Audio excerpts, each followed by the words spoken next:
आज मेरी मजबूरी देखिए कि मैं गूगल की बुराई करने के लिए भी गूगल पर ही आया हूं कि सरकार का केवल एक फैसला, जिसमें यदि यह कह दिया जाए कि गूगल निकल लो तुम यहां से अब, और अगर इतना कर दिया जाए तो आप सोचिए कि कितना जबरदस्त नुकसान गूगल को होगा। असल विकास इस चीज में है कि हम अपना हित समझें, भारत का हित समझें, देशभक्ति को समझें, राष्ट्रभक्ति को समझें, देश की प्राथमिकताओं को समझें। साथियों, इसे केवल इतनी सी लाइन में अगर शुरुआत में मैं कहकर निकल जाऊं कि आज मेरी मजबूरी देखिए कि मैं गूगल की बुराई करने के लिए भी गूगल पर ही आया हूं, इसका मतलब आप समझ सकते हैं कि एक ऐसा मार्केट में अल्टरनेट ही नहीं है कि इसकी बात करने के लिए कहीं और प्लेटफॉर्म पर जाने का मौका मिले। विचार कीजिए कि अगर आप मौकों में फेसबुक को या फिर ट्विटर को चूज भी करते हैं तो फेसबुक और ट्विटर दोनों की दोनों कंपनीज भी अमेरिकन कंपनी हैं। विचार कीजिए कि किस प्रकार से अमेरिका की इन कंपनीज ने पूरी दुनिया पर एक अधिकार किया हुआ है कि मजबूरन हमें गूगल की शिकायत नहीं अपितु उसका विरोध करने के लिए भी गूगल के ही प्लेटफॉर्म पर आना पड़ रहा है। मार्केट की इस व्यवस्था को मोनोपोली कहा जाता है। आपके दिमाग में प्रश्न तो बड़ा बनेगा कि सर ऐसा है तो ना आते विरोध करने के लिए। हमने कहा बहुत अच्छी बात है सर, ऐसा है तो ये आपकी बातों को सुन क्यों रहा है, सुनने नहीं देता। हमने कहा यह भी अच्छी बात है, हमारी बातों को क्यों सुनवाने आपको दे रहा है, उसके पीछे भी एक बड़ा कारण निहितार्थ है और वो ये है ताकि इसकी जानकारी के माध्यम से ही सही इसकी नई पॉलिसी का विज्ञापन हो जाए। क्या है पॉलिसी साथियों? गूगल प्ले स्टोर, जहां से आप हमारे एप्लीकेशंस डाउनलोड करते हैं, जैसे हमारा एप्लीकेशन अपनी पाठशाला आप गूगल प्ले स्टोर से डाउनलोड करते हैं। आप तमाम प्रकार के एप्लीकेशंस, फिर चाहे आप म्यूजिक के लिए यूज करें, गेम्स के लिए यूज करें, यूपीआई के लिए यूज करें, खेलने के जो भी तरह से आपको यूज करने हो एप्लीकेशंस, वो सभी के सभी एप्लीकेशन आप गूगल प्ले स्टोर यदि आप एंड्रॉयड यूजर हैं या फिर ऐप स्टोर यदि आप एप्पल यूजर हैं, आप और मेरे जैसे बहुत सारे जो इनोसेंट लोग हैं जिन्हें गूगल अपनी सर्विसेज को फ्री ऑफ कॉस्ट देता हुआ दिखाता है कि आप कितना भी डेटा कंज्यूम करिए, कितनी भी फोटो अपलोड करिए, कितना भी यूट्यूब पर वो काम करिए, गूगल इतना दानदाता बनता क्यों है? आज सारा खेला आपको समझ में आएगा। गूगल की सर्विसेज में आपको संभवतः लगता हो कि क्या यूट्यूब और जीमेल जैसे दो चार प्रोडक्ट ही हैं क्या? गूगल के बहुत सारे प्रोडक्ट्स हैं, लेकिन उनमें से भारत के अंदर जो सक्रिय प्रोडक्ट्स हैं, उन सक्रिय प्रोडक्ट्स में प्ले स्टोर पर उपलब्ध एप्लीकेशन बहुत बड़ी चीज है। अब इन बातों के बारे में डिटेल से हम आगे चलते हुए चलेंगे। ये अनुपम मित्तल हैं जिन्हें आप लोग शार्क टैंक में देखते हैं। ये अपना विरोध करते हुए आए और यहां पर एक लाइन लिखी इन्होंने, जो लाइन बहुत ज्यादा चर्चा का विषय बन गई, और वो क्या है? New digital east India company. East India company अंग्रेजों के समय पर आई हुई कंपनी, अगर आपको याद हो तो वो कंपनी जो आई थी व्यापार करने के लिए, लेकिन पूरे की पूरे भारत पर 250 साल तक राज करती रही। वो कंपनी आई थी हमारी हितैषी बनकर के कि हम आपको इतनी सारी चीजें विदेशों से लाकर देंगे, लेकिन बाद में उसने हमें पूरी तरह अपने कब्ज में रख लिया था। बिल्कुल वैसा ही फिलहाल कुछ गूगल हमारे साथ कर रहा है। आप लोगों को तमाम प्रकार की फैसिलिटीज, चाहे फिर वो यूट्यूब पर अथाह नॉलेज मिल रहा हो, मेल्स किए जा रहे हो, एप्लीकेशन डाउनलोड करने के लिए ऐप स्टोर मिल रहे हो, गूगल लेंस मिल रहा हो, गूगल सर्च इंजन मिल रहा हो, गूगल लोकेशंस मिल रही हो, लेकिन इन सब के पीछे इनका क्या दिमाग चल रहा है, यह बात अनुपम मित्तल के द्वारा डिजिटल ईस्ट इंडिया कंपनी नाम से जब कोट की गई तो सही मायने में यह समझ में आया कि ये लोग वापस से उसी दौर में बैठे अमेरिका में हैं, लेकिन भारत जैसे देशों को गुलाम बनाने का प्रयास कर रहे हैं। मेरे प्यारे साथियों, असल में गूगल की साथ एक फीचर है, और मैं आपको आसान भाषा में समझाऊं तो इतना समझिए, जैसे हमारा अपना एक एप्लीकेशन है अपनी पाठशाला के नाम से, और अपनी पाठशाला के एप्लीकेशन पर हम लोग आरएएस परीक्षा के लिए, यूपी पीसीएस परीक्षा के लिए, बिहार पीसीएस परीक्षा के लिए कोर्सेज बेचते हैं। हमारी बहुत सारी टीम काम कर रही है, लगभग 25 से अधिक टीचर इन हाउस हैं, 25 से आउट हाउस हमने लिए हुए हैं। बहुत सारे लोग काम करके बेहतरीन कोर्स प्रोड्यूस करा के बेच रहे हैं। जब एप्लीकेशन पर कोर्स बिकता है ऑनलाइन, उदाहरण के रूप में मैं मेरा ही उदाहरण से आपको समझाता चल रहा हूं। मान लीजिए कि मैंने एक बहुत ही अफोर्डेबल प्राइस में कोई कोर्स निकाला, मान लीजिए मैंने 1999 का एक कोर्स निकाला हुआ है। अब मान लीजिए 2000 रुपए का जो ये कोर्स है, ये आपको मैंने दिया कि भाई आप इसको पढ़िए, तो आपने पेमेंट कैसे किया? आप गए, आपने एप्लीकेशन प्ले स्टोर से एप्लीकेशन डाउनलोड किया, ऐप के अंदर पहुंच गए, ऐप से आपने परचेज करना मेरा कोर्स शुरू किया। जो पेमेंट गेटवे का चार्ज है वो पे चार्ज लगा और बाकी जो पेमेंट है वो हमारे पास आ गया। जो पेमेंट हमारे पास आया उसमें से सरकार ने 18% जीएसटी मांग लिया, यानी 2000 के कोर्स के अंदर लगभग 360 रुपए सरकार ले गई। उसके बाद जो बचा उसके अंदर टैक्स स्लैब में जहां जहां हम आते हैं कि आप 30% स्लैब में आते हैं तो बचे हुए अमाउंट पर 30% सरकार फिर और ले गई। यानी कि कुल मिलाकर के अगर हम अपनी तरफ से यह बात करें कि ऑलमोस्ट हमारा कितना पैसा कट गया, तो 2000 रुपए का अगर हम कोर्स निकाल रहे हैं, 30% स्लैब में हम ऑलमोस्ट पहुंच रहे हैं, तो ऐसी स्थिति में 45% के आसपास पैसा सरकार ले जाती है। लगभग 1100 रुपए के आसपास इफेक्टिवली कंपनी को आकर पड़ता है, जो हमारी कंपनी आपके लिए कोर्स प्रोड्यूस करती है। ठीक है, ये उदाहरण मैं क्यों दे रहा हूं, अब आपको इससे आगे का खेल समझ में आएगा। क्या खेल है साहब? अब ये जो पैसा है ना, इस पर गूगल की नजर है। गूगल की क्या नजर है? गूगल कह रहा है कि पेमेंट गेटवे वाले को आप 1-2% चार्ज दे रहे हो, ठीक है, एप्लीकेशन तो आपने गूगल प्ले स्टोर पर डाला हुआ है, तो बोले फिर आप गूगल प्ले स्टोर पर 30% टैक्स पे करिए। अब वो टैक्स नहीं है, वो उसका सर्विस चार्ज है। मतलब विचार कीजिए, अगर कोई ये कहे कि आपका 2000, मैं मेरा ही कोर्स की बात कर लेता हूं, चलिए, मेरा जो फाउंडेशन बैच आता है 2000 रुपए वाला, वो 2000 रुपए वाले बैच पर 30% यानी कि 600 रुपए सीधा साफ करके गूगल पहले ही रख लेगा कि साहब ये तो मेरा हुआ। क्यों हुआ? क्योंकि आप गूगल पर पढ़ा रहे हैं। अब आपके दिमाग में प्रश्न आएगा और सोचते चलना, गूगल पर पढ़ाने की जरूरत क्या है सर, कहीं और चले जाइए। ऑप्शन तो दीजिए, क्या है इंडिया में ऑप्शन? इंडिया में कौन सा ऐसा धुरंधर है जो सरकारी नौकरी की चाह छोड़ करके गूगल का सब्स्टिट्यूट बनाने निकला हो? यहां तक कि आईआईटीएंस भी आईएएस बनने निकले हुए हैं, पीसीएस बनने निकले हुए हैं। कौन है जो यहां पर अल्टरनेटिव गूगल बना रहा हो? कोई नहीं। ऐसी स्थिति में अब आप आइए, 30% गूगल अपना कट मांग रहा है, चला गया 600 रुपया, बचा 1400 रुपया। 1400 में आइए तो फिर 18% सरकार, 18% जीएसटी, 30% इनकम टैक्स। तो भाई मेरे एक बात बताओ, 45% के आसपास सरकार ले जा रही है, 30% के आसपास गूगल ले जा रहा है, 25% अमाउंट बचेगा। वो अमाउंट अल्टीमेटली उस कंपनी के पास जाएगा जो सर्विसेज दे रही है, यानी कि जिसने ये सोचा था कि मैं आपको कुछ सेवा दूंगा। आप अदरवाइज तो गूगल से कुछ खरीदते ही नहीं, आप खरीदना तो हमसे चाह रहे थे ना, गूगल से कुछ खरीदते ही नहीं। इतने सारे चार्जेस अगर चले गए तो अल्टीमेटली ये बताओ कि इस तरफ बचा क्या? अब हम बचत करने के लिए क्या ऑप्शन प्रोड्यूस कर सकते हैं? ऑप्शन ये प्रोड्यूस कर सकते हैं कि साहब हम इस कोर्स को महंगा कर देते हैं। कैसे महंगा कर दें कि यार 2000 रुपए तक का ही इफेक्टिवली अगर हमें पढ़ना चाहिए तो एक काम करते हैं, कोर्स की कीमत 3000 कर देते हैं, 30% काटेंगे, 21%, 2100 रुपया तो फिर भी हमारे पास आएगा। तो फिर एक बात बताइए, इसका सीधा नुकसान किसको हुआ? जो नुकसान अभी आपको मेरा लग रहा था, जब सारी कंपनीज के साथ ऐसा होने लगेगा कि सबके पेमेंट का 30% सीधा गूगल ले जाएगा, तो अल्टीमेटली कंपनी के जितने भी प्रोड्यूसर्स हैं, जितने भी कंटेंट क्रिएटर्स हैं, जितने भी एप्लीकेशंस के थ्रू सर्विस देने वाले लोग हैं, वो आप लोगों को चार्जेस बढ़ा करके लेंगे। अल्टीमेटली आपकी जेब से पैसा निकला। और जिसको यह लगता है कि मेरी जेब पर नुकसान तो नहीं पहुंचा, भाड़ में जाए दुनिया, बस यहीं से हमारे देश की सबसे बड़ी कमी उजागर हो जाती है।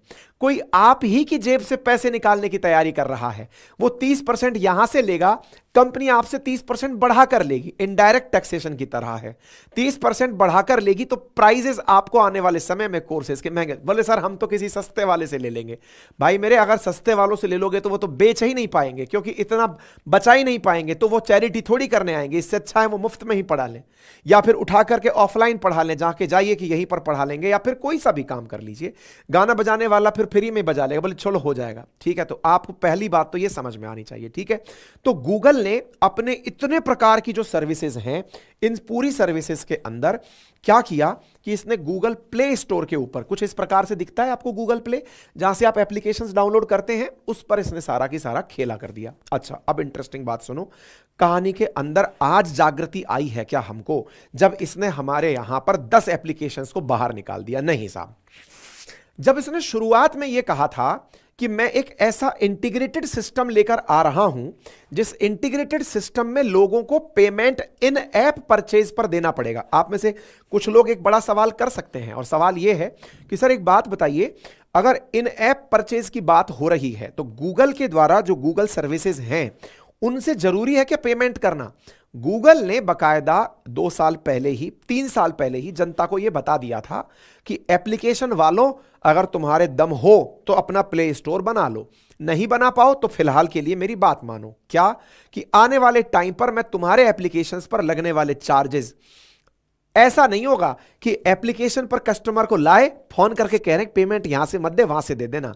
पेमेंट करने की चीज अगर कोई भी है आपके एप्लीकेशन पर, तो ऐसी स्थिति में बिल गूगल के थ्रू ही बनकर जाएगा। जब यह बात भारत सरकार को पता चली तो भारत का एक वॉच डॉग है जो इन चीजों पर नियंत्रण रखता है, CCI, competition commission of India, उसने कहा इधर आ गूगल, ये क्या कर रहा है भाई? बोले सर मैं ऐसा प्लान कर रहा हूं। बोले तू सोच भी कैसे सकता है ऐसा? ये ले तेरे ऊपर 1337 करोड़ रुपए का टैक्स लगा देते हैं या फिर पेनल्टी लगा देते हैं। गूगल के ऊपर 1337 करोड़ रुपए की पेनल्टी लगा दी गई। सीसीआई ने पेनल्टी इसके ऊपर एक चीज के लिए और लगाई, 936 करोड़ रुपए की पेनल्टी और लगाई। किस बात के लिए? असल में गूगल केवल यही नहीं कर रहा था, वो आपके पास आपके एंड्रॉइड फोन के अंदर ऑप्शन ही नहीं छोड़ रहा था। मतलब यह हुआ कि अगर आपके फोन में एंड्रॉइड यूजर आप हैं तो आपको दिखेगा ही इनबिल्ट गूगल, दिखेगा ही जीमेल, दिखेगा ही गूगल मैप, दिखेगा ही प्ले स्टोर। आप एंड्रॉइड यूजर हैं, आपको केवल और केवल एक ही ऑप्शन अगर दिखाया जाए तो यह भी एक मोनोपोली है जिसको प्रतिस्पर्धी नियामक आयोग जो है वो पूरी तरह नियंत्रित करता है। उन्होंने कहा तुम ये भी नहीं करोगे। इस बात के लिए 936 करोड़ रुपए की पेनल्टी इनके ऊपर में लगा दी गई। गूगल पर 936 करोड़ प्लस 1337 करोड़ की जो पेनल्टी लगी, लगभग 2,200 करोड़ रुपए की पेनल्टी लगी। गूगल इस बात से बौखला गया कि साहब अभी तो मैंने केवल सोचा है कि मैं ऐसा करने जा रहा हूं, मैं गूगल का पेमेंट सिस्टम लेकर आने जा रहा हूं, आपने उस पर इतना कर दिया।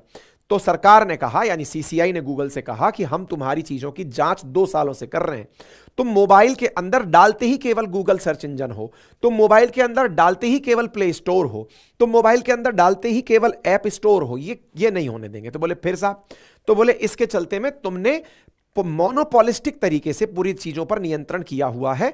अगर तुम्हारा हाल यही रहा तो हमारे देश में पूरी तरह से आप लोगों के हम लोग गुलाम हो जाएंगे, हम पूरी तरह से आपके गूगल के अधीन हो जाएंगे। गूगल दया निधान होकर भी कितना कमाता है देखिए। गूगल का 2023 में जो टर्नओवर था वो $305 बिलियन था, कमाई $305 बिलियन थी, जिसमें इंडिया में 2022 में लगभग $94 बिलियन की इसने इंडिया से कमाई की है। ये कितनी होती है? ये इतनी है कि इंडिया का बायलैटरल ट्रेड अमेरिका से लगभग 110 या 120 बिलियन डॉलर का है, जबकि अकेला गूगल नामक प्रोडक्ट अमेरिका में बैठा है, इंडिया में केवल सर्विसेज देकर के वो इतना पैसा बना करके अमेरिका ले जा रहा है। ऐसी स्थिति में जब गूगल के ऊपर कंपटीशन कमीशन ऑफ इंडिया ने कहा कि तुम ऐसा नहीं करोगे, तुम अपने देश के, तुम हमारे यहां पर इस तरह की मोनोपॉलिस्टिक एक्टिविटी नहीं करोगे, इस बात से गूगल खफा होकर के हमारे ही देश में एक और बॉडी होती है जिसको एनसीएलटी कहते हैं, national company law appellate tribunal, यानी सीसीआई से ऊपर की एक एजेंसी होती है, अपीलेट ट्रिब्यूनल होती है, वहां पहुंच जाता है और वहां पहुंचकर कहता है कि सर मेरे ऊपर खामोखा इन्होंने 1337 करोड़ रुपए का वो लगा दिया है, फाइन लगा दिया है। दिसंबर 24 को ये पहुंचता है, दिसंबर 24 2022 को पहुंचता है। एनसीएलटी इसकी बात को सुनता है, सुनकर के इससे कहता है कि देखो सीसीआई ने तुम्हारे ऊपर जो पेनल्टी लगाई है वो गलत नहीं लगाई है, तुम्हें वो देनी होगी, लगभग 2,200 करोड़ रुपए की पेनल्टी देनी होगी, क्योंकि तुम्हारा जो मोटिवेशन है वो गलत है। तुम भारत पर पूरी तरह एक अधिकार करना चाहते हो, भारत के लोगों की जेब से एक ही बार में पैसा साफ करके ले जाना चाहते हो। सोचो, जो गूगल आपको इतनी सारी फ्री सर्विसेज दे रहा है, अचानक आपको पता चले। आप दुर्भाग्य देखिए कि आज मुझे केवल और केवल एक माध्यम यूट्यूब ही मिला कि मैं आपको यह बातें बता पा रहा हूं। दुर्भाग्य इसलिए है क्योंकि गूगल ने अपनी मार्केट में इतनी ज्यादा मोनोपोली कर ली है। अगर कोई छोटा मोटा स्टार्टअप तैयार होता भी है इस विचार को लेकर के, तो गूगल उसको फंडिंग कर देता है और अंत में उसके पूरे अधिकार खरीद लेता है कि ये तुम बना नहीं सकते, तुम्हें चलना है तो हमारे साथ ही चलना है, हमारे कंपटीशन में नहीं चलना है। इस प्रकार से पूरी दुनिया के अंदर इंटरनेट की जहां एक और क्रांति आ रही हो, वहां गूगल इस प्रकार से पूरी तरह नियंत्रण करता चल रहा है। विचार करिए, आज लाखों करोड़ों लोग ऑनलाइन पढ़ाई कर रहे हैं। भारत के अंदर ऑनलाइन सर्विसेज में पढ़ाई अपने आप में एक बड़ा सेक्टर है। विचार करिए कि उन सब बच्चों की 30% फीस को गूगल अपने साथ ले जाए तो न जाने कितने बिलियन डॉलर का सामान एक ही बार में पार करा ले गया। ये तो केवल गूगल के सर्विसेज में एजुकेशन की बात की है। विचार करिए तमाम प्रकार के अन्य ऑप्शंस भी हैं। चलिए आगे बढ़ते हैं। तो गूगल के ऊपर सीसीआई का जो लगाया हुआ फाइन था, एनसीएलटी ने कहा कि नहीं आपको देना पड़ेगा साहब। गूगल ने कहा कोई बात नहीं, सीसीआई ने पाबंदी लगाई है, मैं तुमसे ऊपर एनसीएलटी चला गया।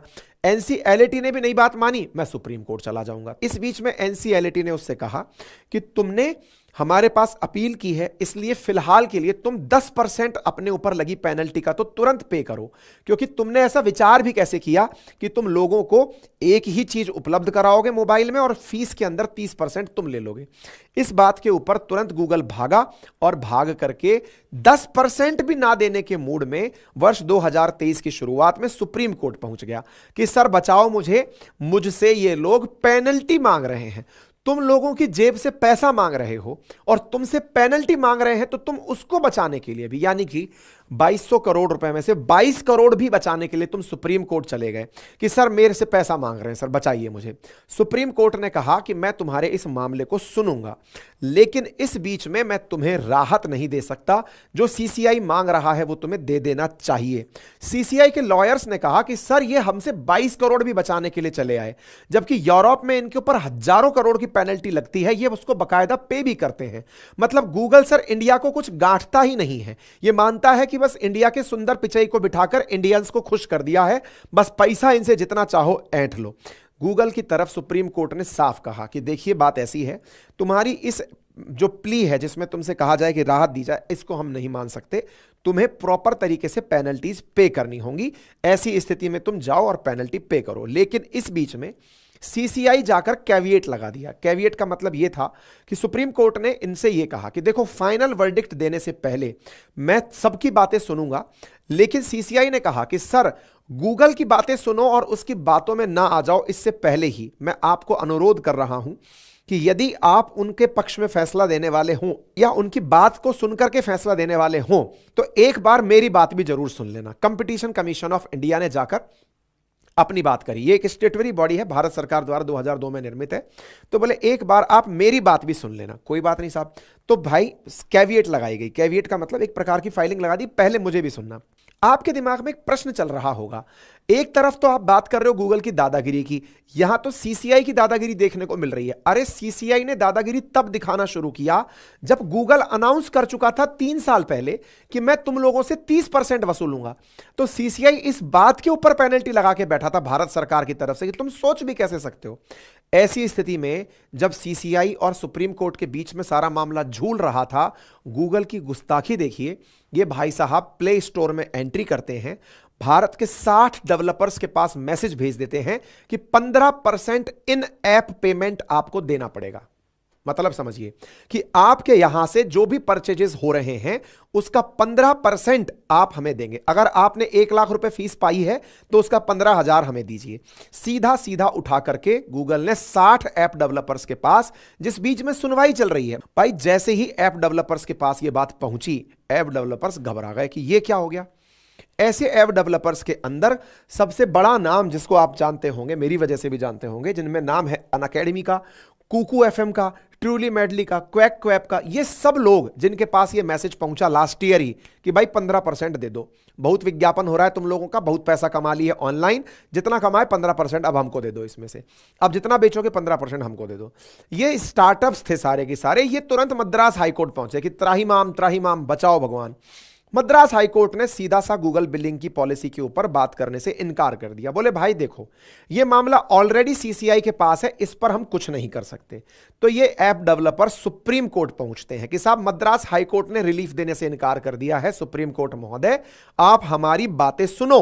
तो इन ऐप डेवलपर्स की बातें सुन ही जा रही थी। इस बीच में भाई साहब निकल कर आता है आपका ये एप्पल और आकर के 10 और एप्लीकेशंस को अपने ऐप से निकाल देता है और कहता है, तुमसे कहे थे ना पहले ही, 3 साल पहले कह दिए थे कि अगर पेमेंट का 30% नहीं दोगे तो तुमको टिकने नहीं देंगे। आप सोचिए, इसे कहते हैं तानाशाही, इसे कहते हैं एक अधिकार। गूगल का वो एक अधिकार जिसके चलते वो भारत की इकोनॉमी पे इतना कड़ा प्रहार कर रहा है। लाख से अधिक एप्लीकेशंस हैं भारत के द्वारा बनाई हुई, जिनमें से 100 से अधिक यूनिकॉर्न बन चुकी हैं।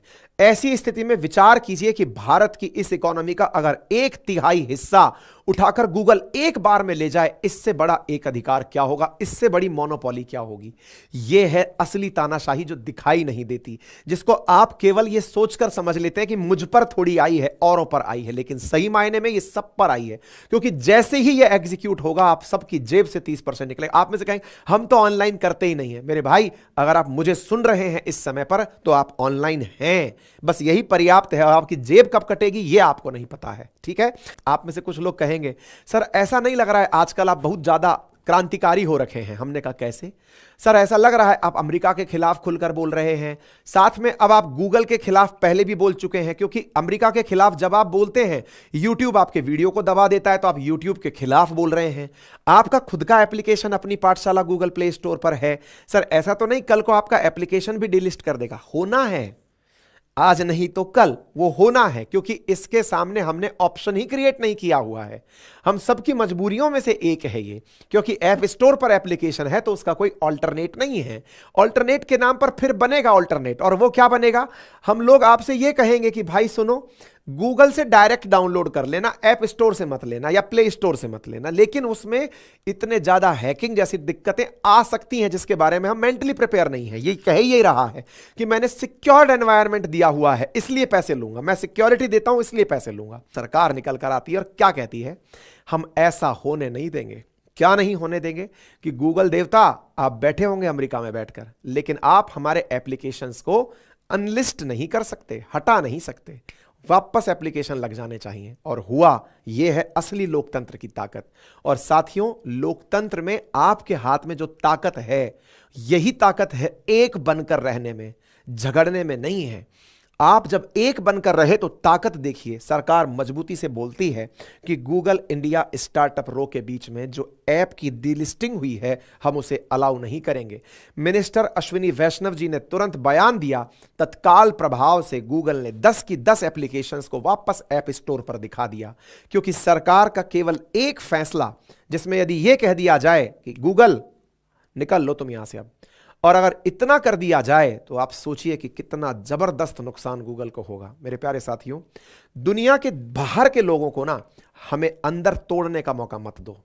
हम सब यूनाइटेड हैं, हम सब लोग मिलकर अपने हितों की बात करना जानते हैं, तो सही मायने में भारत का हित निश्चित होगा। मैं कईयों बार आप लोगों से कहा हूं कि असल विकास इस चीज में है कि हम अपना हित समझें, भारत का हित समझें, देशभक्ति को समझें, राष्ट्रभक्ति को समझें, देश की प्राथमिकताओं को समझें। और अगर ऐसा होता है तो निश्चित ही वो दौर भी आएगा जब गूगल को सरेंडर करना पड़ेगा। वो दौर भी आएगा जब आप में से ही बैठा कोई लिसनर गूगल से बड़ा सर्च इंजन बनाएगा। एक समय ऐसा लगता था कि गूगल की मोनोपोली है, लेकिन उसी बीच में चैट जीपीटी आया जिसने गूगल की जड़ें हिला दी। हो सकता है एक दिन भारत का आए। टेक्नोलॉजी में बैठा हुआ कोई आप ही के बीच में मेरा भाई एक दिन इन अमेरिकी कंपनियों को उन्हीं का आईना दिखा दे। आज चीन बड़ा बना है, उसके पीछे का बड़ा कारण है उसने अमेरिकी कंपनीज को अपने यहां एंटर ही नहीं करने दिया हुआ है। अमेरिका की कोई कंपनी अलाउड नहीं है। ऐसी स्थिति में ये चाहे फेसबुक हो, ट्विटर हो, ये अलाउड नहीं है। ये मुद्दा है बड़ा समझने का। तो संभवतया आप इस बात को समझ रहे हो, अभी भी बादल टले नहीं हैं। यह बड़ी संभावना है कि गूगल मानेगा नहीं, लेकिन ऐसी स्थिति में आवश्यकता है कि सरकार इनके साथ सख्ती से पेश आए। आवश्यकता है इस बात की कि सरकार इस बात पर बहुत मुखर होकर राष्ट्रहित की बात को ध्यान रखते हुए, क्योंकि अगर प्राइजेस बढ़ते हैं तो वो सबकी जेब से कटेंगे। और सही मायने में कहा जाए तो ये जो मार्केट है ना, उसकी मोनोपोली। मेरे प्यारे साथियों, इकोनॉमी में मार्केट के अंदर 3 प्रकार के कंपटीशन कहे जाते हैं, मोनोपोलिस्टिक, ओलिगोपोलिस्टिक और परफेक्ट कंपटीशन। मोनोपोली में जिस प्रकार से गूगल ने अपना राज बना लिया है, ओलिगोपोलिस्टिक में आज मोबाइल की सर्विसेज में आपके पास ऑप्शंस में जियो, एयरटेल, वोडाफोन, चौथा कोई ऑप्शन ही नहीं दिखाई देता। बेचारा बीएसएनएल जैसे तैसे कट रहा है। सरकार को चाहिए कि 140 करोड़ के देशवासियों के लिए केवल 3-4 कंपनियां ही भविष्य निर्धारित ना करें, और कंपनीज को भी ऑप्शंस दिए जाएं, नए स्टार्टअप्स को मौके दिए जाएं, ताकि ये मार्केट ओलिगोपॉली से परफेक्ट कंपटीशन की तरफ निकले। देश को आवश्यकता है क्रॉनिक कैपिटलिज्म से बचने की, देश को आवश्यकता है नव उपनिवेशवाद से बचने की, देश को आवश्यकता है दोबारा से गुलाम होने से बचने की। मेरे प्यारे साथियों, आपकी जागृति, आपके द्वारा चीजों पर तत्परता से रिएक्ट करना और इस प्रकार के विषयों को समझना, यह अपने आप में एक बहुत बड़ा पैमाना बनता है। फिलहाल के लिए इतना ही। बाकी आप इस विषय पर क्या सोचते हैं कमेंट बॉक्स में जरूर बताएं।